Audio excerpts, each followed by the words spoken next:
আসসালামু আলাইকুম, কেমন আছেন সবাই? নতুন একটি ভ্লগে আপনাদের স্বাগত জানাই।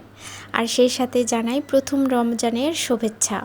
এখন ঘড়িতে 3:30 মতো বাজে, জোহরের নামাজ হয়ে গেছে। নামাজ কালাম শেষ করেই একটাই চিন্তা যে রাতের বেলায় কী খাবো, আবার সেহরিতে কী খাবো। আসলে ঝোল টোল এগুলো তরকারি বা যেমন তেমন তরকারি সেহরিতে আর খেতে ইচ্ছে করে না। রাতেও যদি চলে যায় তো ফ্রিজ খুলে দেখতেছি যে আসলে কি কি সবজি আছে আর কি কি রান্না করা যায়। অল্প একটু গোস্তও রান্না করা আছে আগের দিনের, আর একটা সবজি রান্না করব, সেই জন্যই সবজিগুলো বের করে নিচ্ছি। কী সাথে কি রান্না করব সেটাই চিন্তা একটা, বলেন। সব রকম সবজি একটু কেটে নিয়েছি, কোনটা বাদ দিয়ে কোনটা কাটবো, তাই ভাবলাম যে সব রকম সবজি কেটে নিই। টমেটো, গাজর, সিম, ফুলকপি সবই কেটে নিয়েছি অল্প অল্প করে। তার মধ্যে কিছু আলু রয়েছে। এখন সবজিগুলো সুন্দর মতো করে ধুয়ে নিচ্ছি। এই সবজিগুলো দিয়ে মিক্সড একটা সবজি রান্না করব, ভীষণ ভালো লাগবে খেতে। আগে যেহেতু গোস্ত আছে সেটা দিয়েও একটু চলে যাবে। আর বেশি রান্না করলে সেটা আবার ফ্রিজে ঢুকাতে হয়, পরের দিন আবার ফ্রিজ থেকে বের করো, সেটা আবার ফ্রিজ থেকে খাও। ফ্রিজের তরকারি আর বেশি খেতে ভালোও লাগে না ওইরকম, আর খাওয়াও তো ভালো না, বলেন। তেলটা গরম হয়ে গেছে, পেঁয়াজ কুচি দিয়ে দিলাম।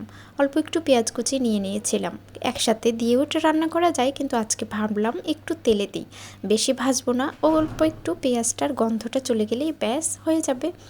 আর এখানে দিয়ে দিলাম 2 টুকরো তেজপাতা। সবজি যেহেতু রান্না করব তাহলে একটু ভালো করে রান্না করি, একটাই তো তরকারি, বলেন। আর গোস্তটা যে আছে সেটা তো এটার সাপোর্ট দেবে শুধু। কয়েকটা কাঁচামরিচ ফালি দিয়ে দেওয়া হলো। এবার দিয়ে দিচ্ছি সবজিগুলো। পেঁয়াজ তেমন একটা লাল লাল করেও ভাজিনি, সবজিগুলো দিয়ে তো একসাথে রান্না করা যায়, বলেন। এজন্য এই সবজিগুলো এখন দিয়ে একসাথে সব কিছু মশলাপাতি দিয়ে কষাবো কিছুক্ষণ মন ভরে। হাফ চামচ মতো করে একটু আদা রসুন বাটাও দিয়ে দিই, তাহলে ঘ্রাণটা বেশ ভালো আসবে। একটু জিরা বাটাও দিয়ে দেব, একটু পরে দিয়ে দেব। একটু নুন দিচ্ছি এখন, কারণ নুনটা এখন টেস্ট করা যাবে না, রমজান মাসে এটাই একটু অসুবিধা, বলেন। যখন রান্না করি তখন সেটা কিন্তু নুন দেখা যায় না, ঝালটাও বোঝা যায় না তরকারির কালার দেখে। বা আগের যে রান্না করি, আগের রান্নাগুলোর একটু আইডিয়া করে যে কতটুকু নুন লাগে, কতটুকু ঝাল লাগে, সেগুলো আইডিয়াভাবে দিয়ে রাখি। তখন রোজা ইফতার করার পরে তারপরে এটা একটু ভালো করে নুন টেস্ট করে দেখব। চলুন, কষানো হয়ে গেছে প্রায়, আর একটু কষাবো। একটু কষাচ্ছি আর ঢেকে রাখছি, এর মধ্যে অর্ধেক সিদ্ধ হয়ে যাবে। কালারফুল কি সুন্দর লাগছে বলেন কালারটা সবজিগুলোর। এই পর্যায়ে এখন ফুলকপিগুলো দিয়ে দিলাম। ফুলকপি প্রথমে দেই না এই জন্যই, কারণ ফুলকপি হালকা একটু সিদ্ধ হলেই এর ফুলগুলো একদম গুঁড়ো গুঁড়ো হয়ে যায় ভর্তার মতো। আর ফুলকপি দিচ্ছি কি না সবজিতে সেটা বোঝাই যায় না। একটু যখন ওই আলু, গাজর, টমেটো এগুলো একটু হালকা একটু সিদ্ধ হয়ে এসেছে, এই পর্যায়ে টমেটোও দিয়ে দিব। টমেটোটা তো আরও দ্রুত সিদ্ধ হয়ে যাবে। তারপরে দিয়ে দিয়েছিলাম ফুলকপিগুলো। এখন আরও একটু কিছুক্ষণ ভালো করে কষাবো। সবজি রান্না কিন্তু কষানোর মধ্যেই, বলেন। অল্প একটু জিরের গুঁড়াও দিয়ে দিলাম। এটা কাঁচা জিরের গুঁড়া, একটু রোদে শুকিয়ে হামানদিস্তায় গুঁড়ো করে নিয়েছিলাম, সেটাই দিয়ে দিলাম। চলুন, এটা একটু সিদ্ধ হতে থাক আর একটু কষানোও হতে থাক ধীরে ধীরে। কষিয়ে কষিয়ে যেহেতু রান্না করছি, অল্প একটু পানি দিয়ে দিই, তাহলে হালকা সিদ্ধ হয়ে যাবে। অর্ধেক মতো তো সিদ্ধ হয়েই গেছে, বাকিটুকু যে সিদ্ধ হওয়া বাকি আছে সেটা হয়ে যাবে। বাকি পাশে ধনেপাতা একটু দিয়ে দিব, ঘ্রাণ আসবে এই জন্য। আর ধনেপাতার গুণাগুণ অনেক। শীত তো প্রায় শেষ হয়ে গেছে, এখন ধনেপাতা একটু একটু খেতে ইচ্ছে করবে। আর কয়েকদিন পরে তো তরকারিতে আর ধনেপাতা দিতেও ইচ্ছা করবে না। আমি আবার ধনেপাতা শীত ছাড়া গরমেই খেতে পারি না, খেতে ভালো লাগে না, কেমন একটু ঘাস ঘাস লাগে আমার কাছে। চলুন, কি সুন্দর হয়ে গেছে তরকারিটা। একদম সবজি রান্না কমপ্লিট আমার। একটাই যেহেতু সবজি, খুব সুন্দর করে রান্না করেছি, দেখেই মনে হচ্ছে অনেক মজা হবে। কিন্তু এখন টেস্ট করার কোনো উপায় নেই, আগে ইফতার হোক তারপরে দেখব যেটা কেমন হয়েছে। রান্নাবাড়ি করতে করতে আসরের নামাজের সময় হয়ে গিয়েছিল, তাই আসরের নামাজটাও কমপ্লিট করে নেওয়া হয়েছে। এবার ইফতার তৈরি করার পালা। ইফতারে কি খাবো, ভাজাপোড়া আমরা দুজনেই যেহেতু পছন্দ করি না, বা খাওয়াও ঠিক না শরীরের জন্য, এজন্য এখানে স্বাস্থ্যকর কিছু খাবার রেডি করছি। এখানে চিড়া নিয়ে নিয়েছি, লাল যে বাজারে পাওয়া যায় চিড়াটা, সেটাই। এটা এখন পানি দিয়ে হাত দিয়ে কচলে কচলে কয়েকবার ধুয়ে নেব, একদম পরিষ্কার পানি বের হবে ততক্ষণ পর্যন্ত। তারপরে এটাতে দিব দই, একটু কলা, এগুলো দিয়ে আজকে হবে আমাদের ইফতার। আর খেজুর তো সাথে থাকবেই। আমি এই যে চিড়ার দই এই কম্বিনেশন বা কলা দিয়ে এই খাবারটা আমার ভীষণ ভালো লাগে, এতে পেটও ঠান্ডা থাকে, সারাদিন খালি পেটে রোজা থাকার পরে কিছু খাবার খেয়ে এটা অম্বলেরও তেমন ভয় থাকে না, আবার গ্যাসেরও সমস্যা হয় না, স্বাস্থ্যও ভালো থাকে, দই পেটের জন্যও ভালো। এজন্যই এই খাবারটা আমি প্রেফার করি। প্রত্যেক রোজাতেই চেষ্টা করি, বেশিরভাগ রোজা ইফতার করি আমরা এই দই চিড়া দিয়ে। তারপরে তো খেজুর আছে, আরও অন্যান্য খাবারও থাকে, কিন্তু ভাজা পোড়াটা এটা আমরা দুজনেই প্রচণ্ড অ্যাভয়েড করি।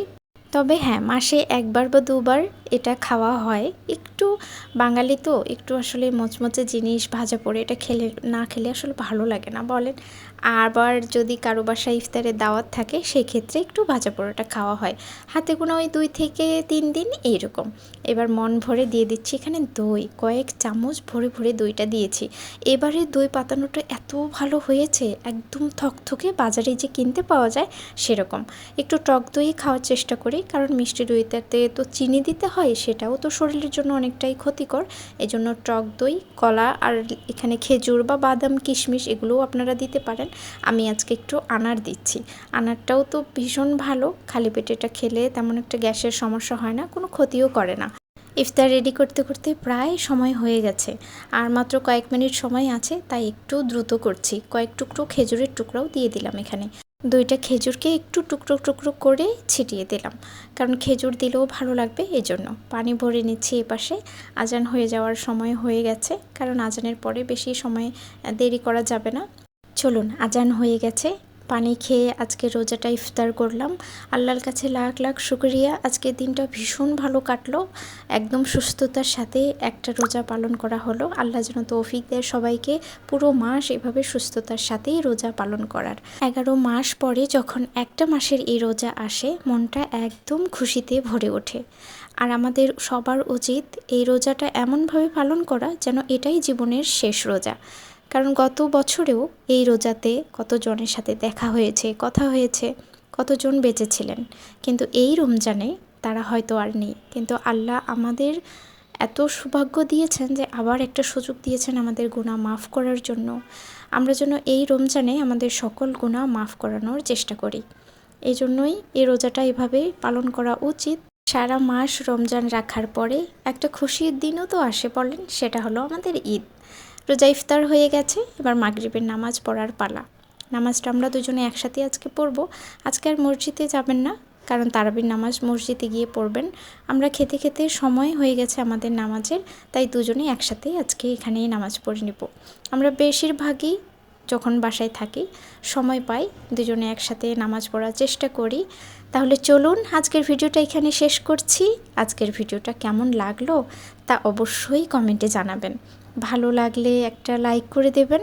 আর ততক্ষণ পর্যন্ত সবাই ভালো থাকবেন, সুস্থ থাকবেন এবং সাবধানে থাকবেন। দেখা হবে খুব শীঘ্রই নতুন অন্য কোনো ভিডিওতে।